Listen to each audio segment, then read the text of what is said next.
Hello and welcome to the Buddhas of Fashion podcast. And in this episode, we are talking about something extremely important and fundamental for anyone who is on the journey of creating an amazing life, manifesting incredible things in their life. And that piece was detrimental in my own journey when I came across this concept, thanks to Tio, back in May or June this year. It was such a game changer. And that is addiction to suffering and how to end it. And before I go deeper into my own journey, I would like you to also introduce it.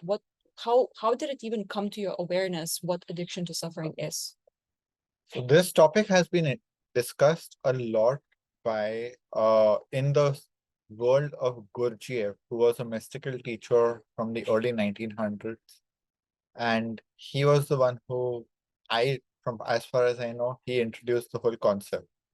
It's rooted from the teachings of the Buddha, who discovered or identified that one of the only common one of the common experiences for humanity is suffering. That suffering, like the Buddha declared that suffering is a part of life. And then he came up with a strategy on ending suffering.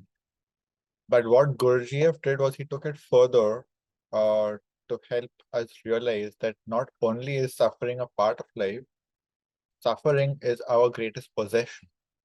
And we would give up everything in the world before giving up our suffering. And that is why he termed it addiction to suffering.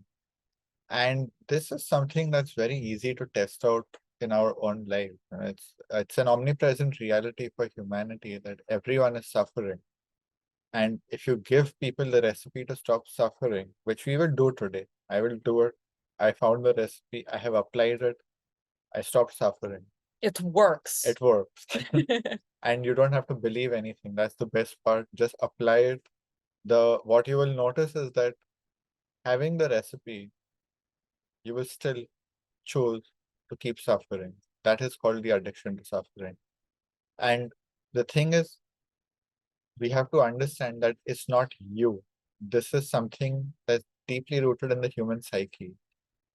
What is important to understand is that once we get to understand the mechanics of it, it's very easy to overcome it and live in the flip side of it, which is what I call the superconscious, what we call superconscious. And it has been called by many different names. Uh, but what is the state defined by is defined by your life is in harmony with the universe, your life is in harmony with nature, the world, and you experience almost constant peace and bliss and joy. And there is just this life force flowing through you. Because you are in alignment, everything becomes effortless. So we will be talking about these topics today. Do you want to share a bit about your journey? Sure. So my journey, when it comes to manifesting incredible things, and being on the journey of personal development, which started back in February 2018, I've been on this journey for long enough to come to a realization in May and June this year that it's a never-ending story if you choose to see it that way. And my experience with that was that not only that I was working with multiple coaches and being a part of different programs and studying a lot of materials, as well as being very precise and diligent with my self-inquiry and journaling and just taking responsibility for my emotional state and what's actually going on in my inner world. At some point, What I would add is that you are very proactive. It's a rare quality in my opinion. yes, Most people are very passive in their own development journey. They're waiting for the right teacher to come along or something to happen from the outside. And even if they do, they will do a bit and then they will stop. What I've noticed is that you are very persistent in being proactive. Right. And that is something that I also very much recommend to anyone who wants to live an amazing life, to be proactive and to take responsibility.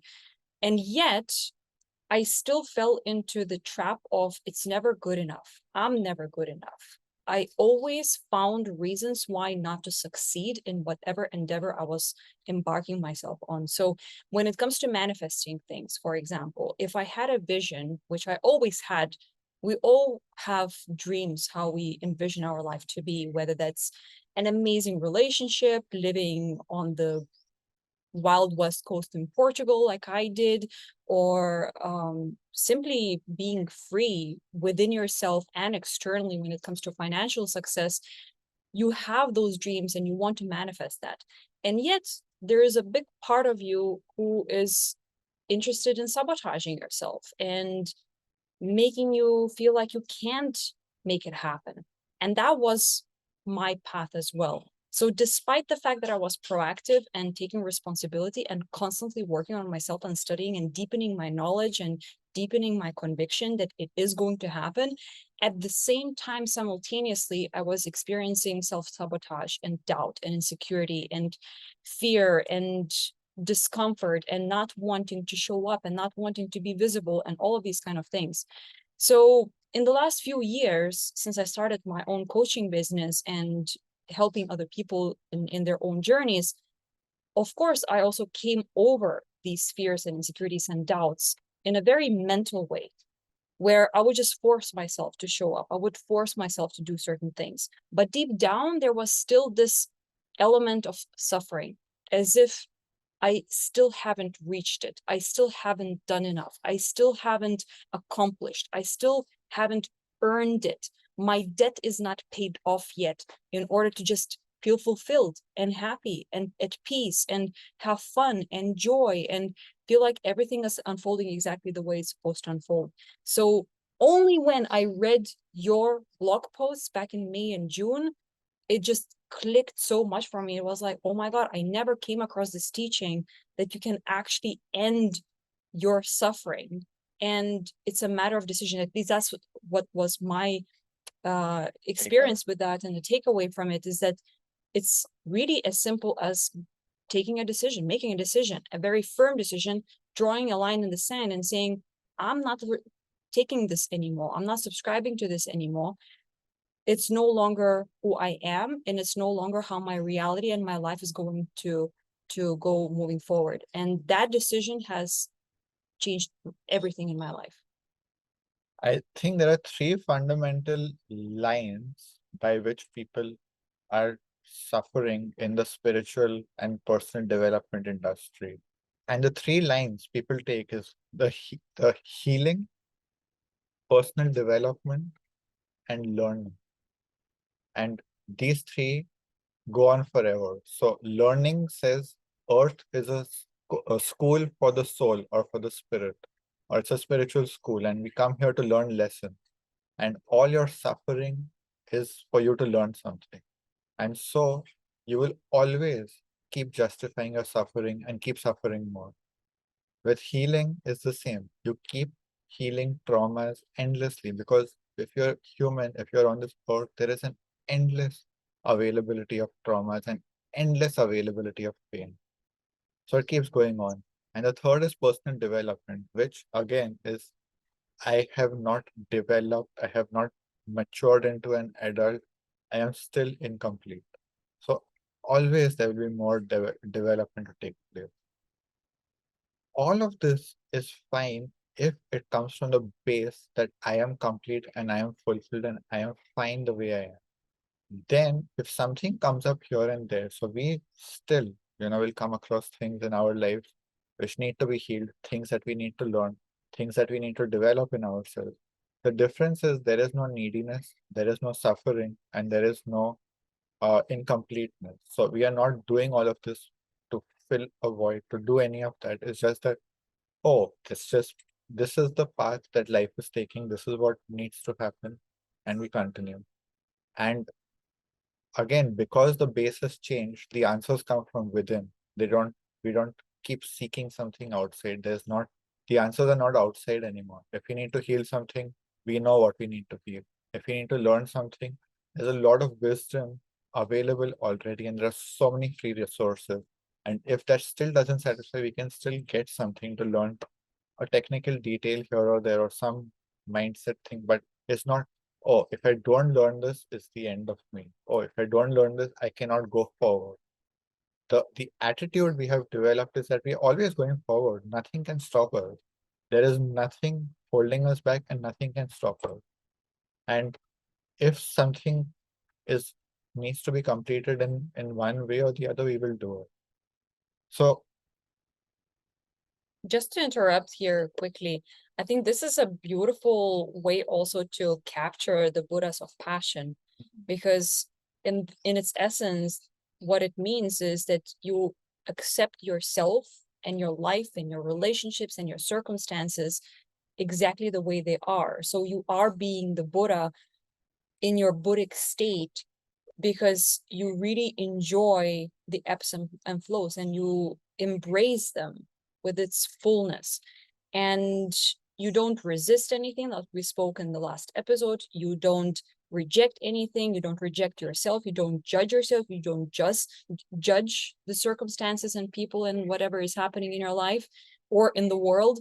But in fact, you are so in alignment with yourself and with the universe and the world as a whole that that's what also brings that passion. It squeezes that passion out of you. You want it or not, it becomes inevitable that you become passionate about life, because it's no longer this ping pong game of preferences, and I like that and I don't like that, and I like this and I don't like this. What becomes your reality is this surrender experiment, in a sense. total acceptance. Total acceptance of the totality of what your life has in store for you, which doesn't automatically mean that you don't have certain standards, and that you don't set boundaries, and that you don't let go of certain people or certain habits. But in fact, you have such high standards, and yet at the same time, you still accept life as is. So yeah, it's there's acceptance, and then you are driven to keep making life better. But again, it's not coming from suffering or being unsatisfied. It's like I am enjoying what is, and I will make it even better and enjoy it even more. So this is what is changing, is the base of operation. It's we were operating from the base of neediness, suffering, incompleteness, and we shift the base to peace, bliss, joy, completeness, and we are just in harmony with the reality. So because there is complete alignment, you are not in resistance to reality. Everything becomes effortless, and everything just starts falling into place automatically. It's like you are pretty much, like watching it like a movie that's playing out. And while you're still doing things, one part of you is always like, wow, this is such an incredible movie. Like, is this my life? This was one of the things you kept saying in the last week. Like, this is my life. Wow, I can't believe it. And I have been living this way for years. So for me, it's just, this And the is thing my is, you don't have to show it off to the world and put it on Instagram, and like, I don't need to take selfies all the time in order to show how amazing my life is, because I know how amazing my life is. It's just every single day I wake up in the morning, I'm in awe of my life, of my relationship, of my family, of where I live, how I live, what I do for a living, how I support people, how we bring our wisdom into the world. And it's just, you don't have to convince anyone. It's just like, I just love my life. It's amazing. Like, it's just, oh. And one more myth that I want to break is that, super consciousness and enlightenment and the Buddha's way and all of this is meant to be lived outside of society or as a rejection of the world. Like, this is something I am very passionate about breaking as a myth, because what we are doing is putting super consciousness into action. We are not rejecting the world. We are not rejecting society. We are not separate from society. We are completely embedded. We are completely living as humans, but we are living divine lives as humans. We are not living the standard robotic life, the automatic life, just doing things without any consciousness. So we bring not just consciousness, we bring the super conscious state to living. And that happens when you break the addiction to suffering. So what are the mechanics? How does it work? The the Buddha said that suffering happens because of desire and ignorance. I disagree with that. My understanding is that suffering happens when you resist pain, when you resist discomfort. Desire has nothing wrong with it inherently. What is the problem with desire is that if you are disappointed, then you suffer. So one way is that if I don't desire anything, I will never be disappointed, so I will never suffer. Okay, that's one way to go about it. So you cease all desires, you stop suffering. But then you create different type of suffering because you feel like your potential is not fulfilled. You're just not living a human life. It's like you're killing your soul. Your soul has come here to live. Your soul has come here to experience human life. And that means it's come here to experience all of it, including pain. And if you deny that experience, if you reject that experience, then you start creating suffering because again, you go into opposition of life. Life is giving you pain, experience it, but don't go looking for it. This is also the addiction to suffering because, oh, the world is broken. Let me suffer because the world is broken. Let me suffer because of all of these problems that are there in the world. Let me keep looking for an excuse to keep suffering. So we are not looking for pain and suffering, nor are we resisting it when it comes very naturally as part of life. So, like you said earlier, I'm proactive in finding solutions. I'm not proactive in searching for what's the problem in the world. And this is the key difference. Yeah, and this was my issue earlier, which I had to break myself, was that I was in the healing trap. So I was constantly looking for a problem in my life. If I am not having something, it's because something is broken. Not because I have not created it, it's because something is broken. So here we are here to create life. We are here to create what we want, to manifest it. If you keep making the excuse, I don't have what I want because I'm broken, or I don't have what I want because I'm not developed enough, or I don't have what I want because I'm not good enough. All of this is nonsense. These are just beliefs, these are illusions. But in reality, you don't have what you want because you've just not created it. And perhaps you've not created it because you're not in alignment with your soul. And when you're in alignment with your soul, you'll just be flowing with inspiration and passion, and it will get created automatically. So that's really all you need to do is stop resisting life, stop resisting what wants to come through you. Ways in that ways in which that can happen is that you are following the rules that the world has given you. You're doing what you're supposed to do. You're doing what you're expected to do, what you should do. Instead of doing what you feel like doing, really, you keep following all of these nonsense rules. And the moment you break out of all of that and you just allow this pure inspiration and passion that's coming from your soul to pour through you, you live a magnificent life and there is no more suffering because whatever comes as part of that, you allow it. What is the problem really in feeling pain? Even if it's some pain or a lot of pain, it's momentary. It's not the end of the world. If you stop it, if you block it and you resist it and you say, I don't want this pain, that is when it becomes permanent. That is when it keeps repeating and it turns into suffering. I think what people fall into as a trap is that they feel like if they will feel pain, then that pain will not fade away.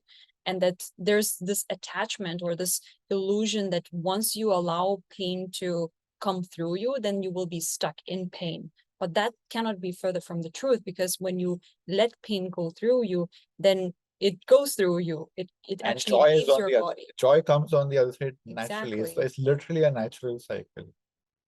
But on the other hand, when you resist it and block it, and that can also be in answering your soul's calling. Your soul is telling you, be a musician. And you say, no, I will go and be a programmer.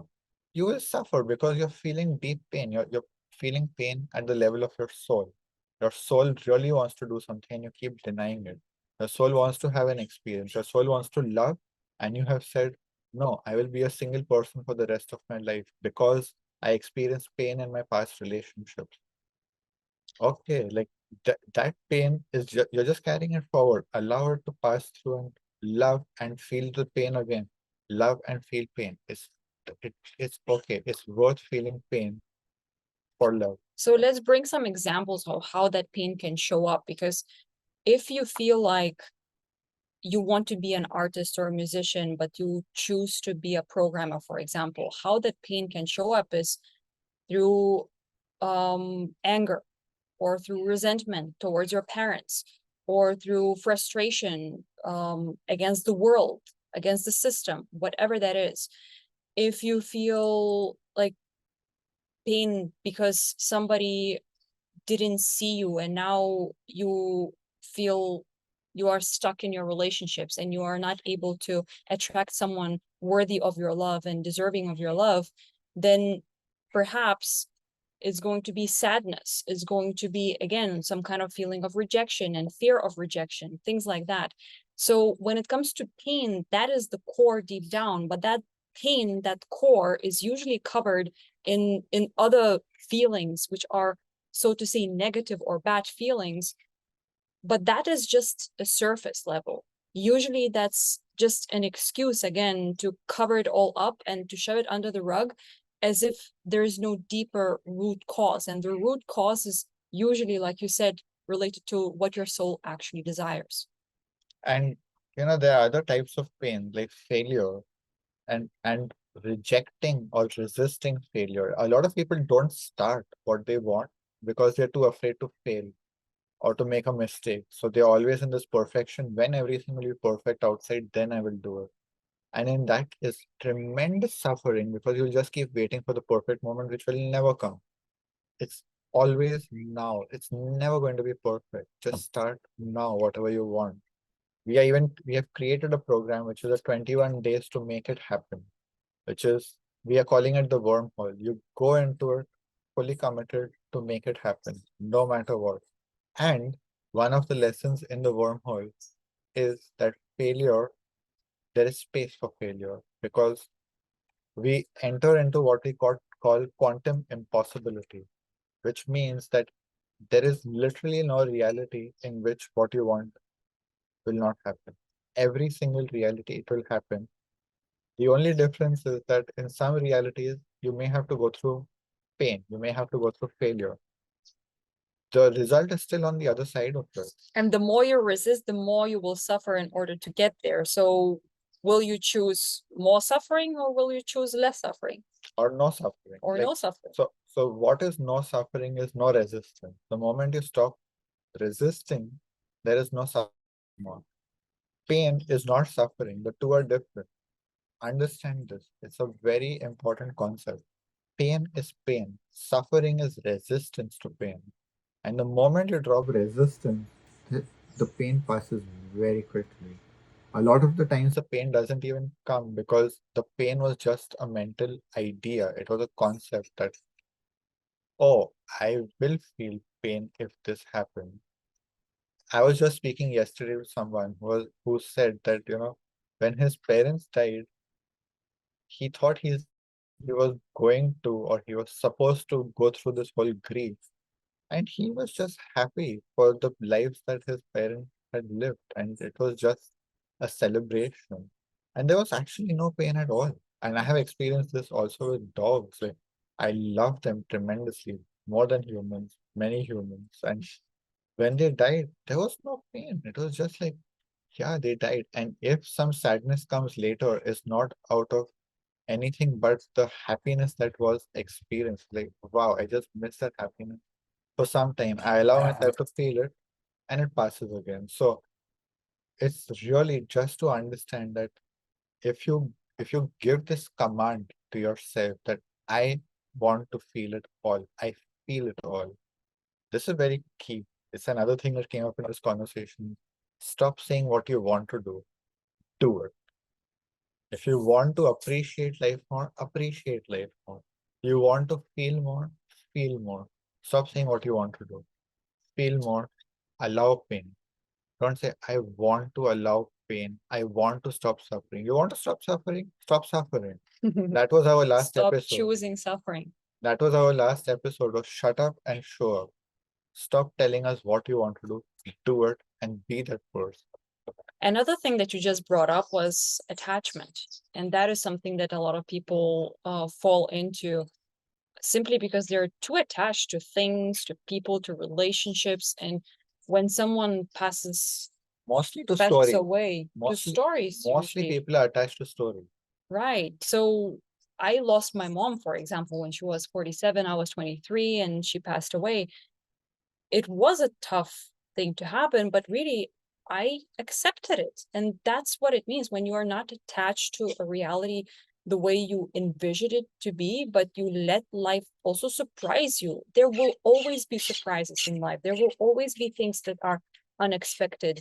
And that is something to really embrace because, like, the fact that you didn't even suffer for a moment when your dogs passed away, it's the same thing. You know that the dogs don't live forever.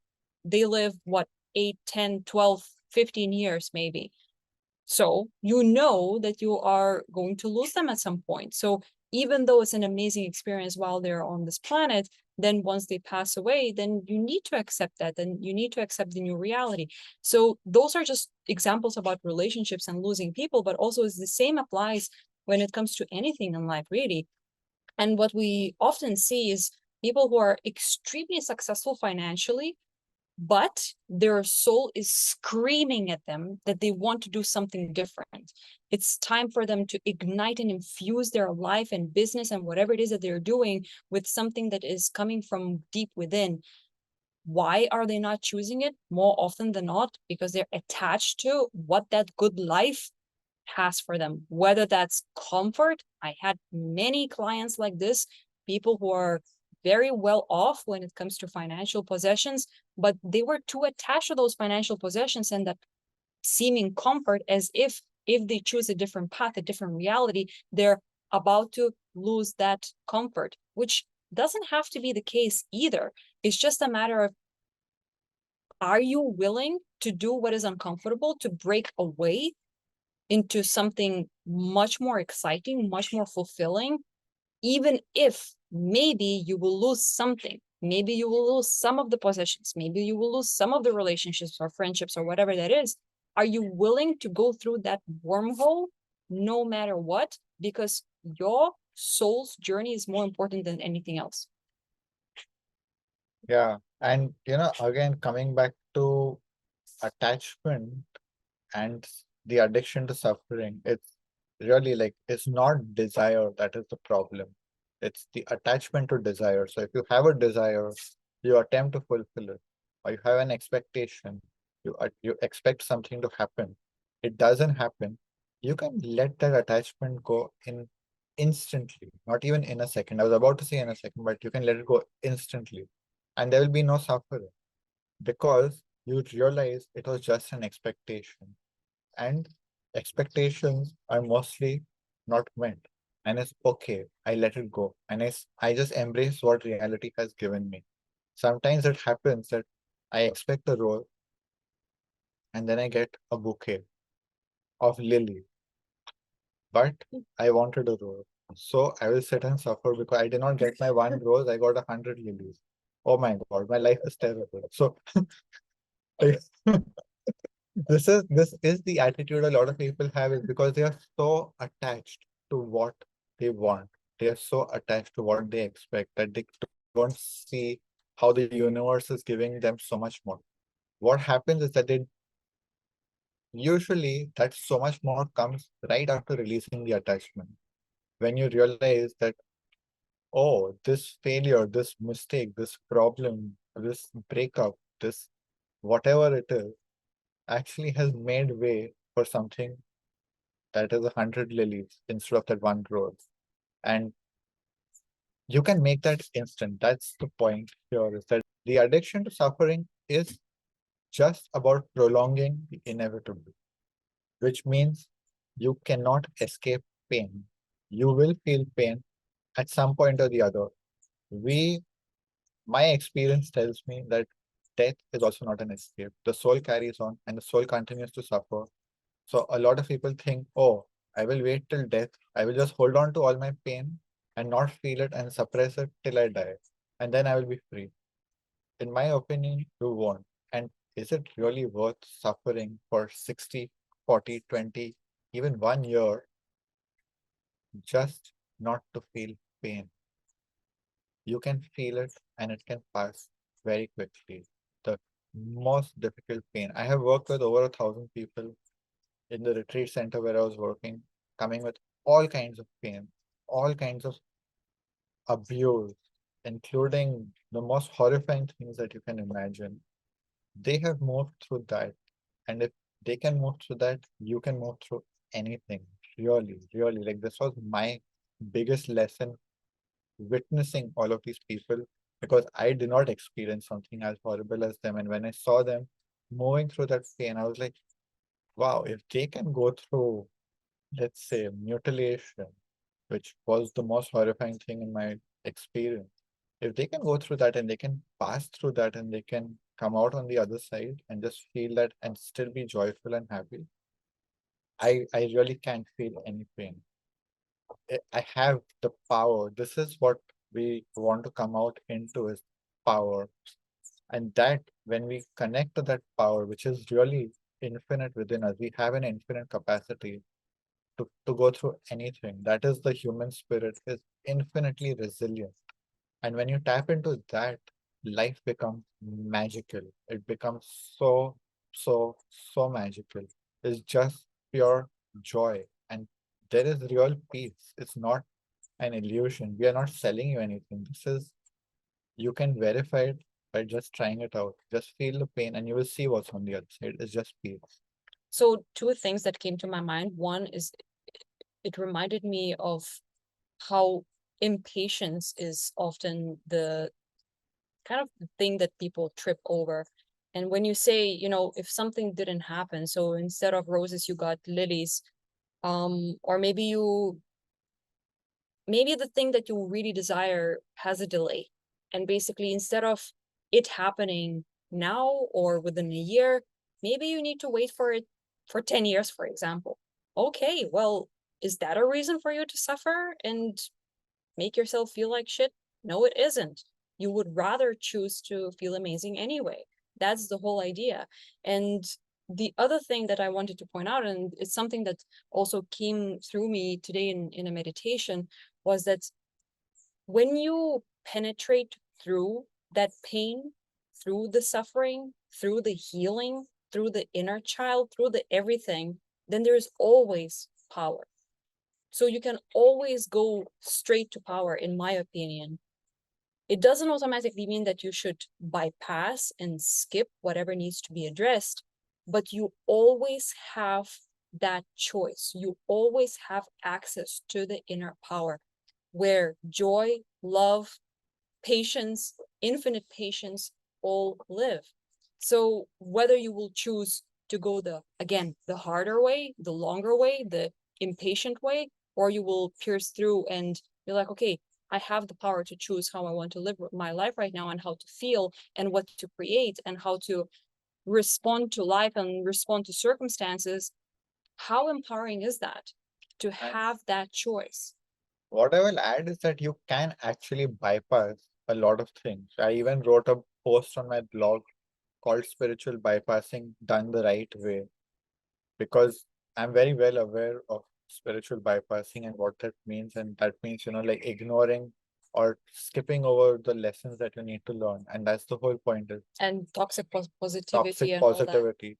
Is that if you stop looking at Earth as a school and that everything is a lesson and I need to suffer, and you just really detach from your stories, there it's really instantaneous. You can bypass a lot of shit. So like you said, you cannot bypass the pain that is there. You cannot bypass the pain that's coming, but you can bypass all the stories you have about all of that. And there things move very quickly. So you This is why the article is titled Spiritual Bypassing Done the Right Way. Is that there is a way to bypass things that are unnecessary. And this is what a lot of people keep indulging in the whole spiritual personal development industry and the healing industry, is that you are forced to face completely unnecessary thing because the healer or the guru or the teacher decided that this is your problem. This is what you need to go through. This is what you need to experience. And sometimes it may sound very logical and it's very convincing, and it's like, oh, this is my problem. If I just master this, if I just feel worthy enough, if I just do this one ritual, everything will be resolved. You know what? We have bypassed all of that nonsense. We are not people who do rituals. We have faced a lot of pain. I have done a lot of healing in my life. It never got me the results I got when I let the stories go about the healing. The Buddha said something about right vision or right seeing. Right seeing is about dropping all the stories that are illusions. When you do that, the suffering passes. The suffering doesn't exist anymore because all the suffering comes from illusion and ignorance. So drop that and see the magic that happens. So I personally feel like it's quite a saturated topic by now. Is there anything you want to add? I would suggest listening to this maybe a few times for things to sink in, because these are very deep topics. They have many layers, and sometimes, in rewatching or re-listening, deeper things may get unlocked. The final point I will say is that you are complete. You are divine exactly the way you are. Understand this. Everything you are is divine, including your ego, including your shadow, all your desires, all your faults, all your problems, all your neediness, everything is divine. What that means is that it has its place. Everything that's happening in the world has its place. And if we just drop our stories that this is good, this is bad, this is right, this is wrong, if you just drop all of that, you realize you are divine just the way you are. And there is beauty in it. And then any change that is coming is happening naturally. Nature keeps changing, nature keeps evolving, keeps growing. But it's not, nature doesn't feel, oh, there is something really wrong with me, I should change. Nature doesn't have these ridiculous notions, but still it keeps changing. So allow yourself to realize you are as divine as nature. You are nature. So you are divine. Beautiful.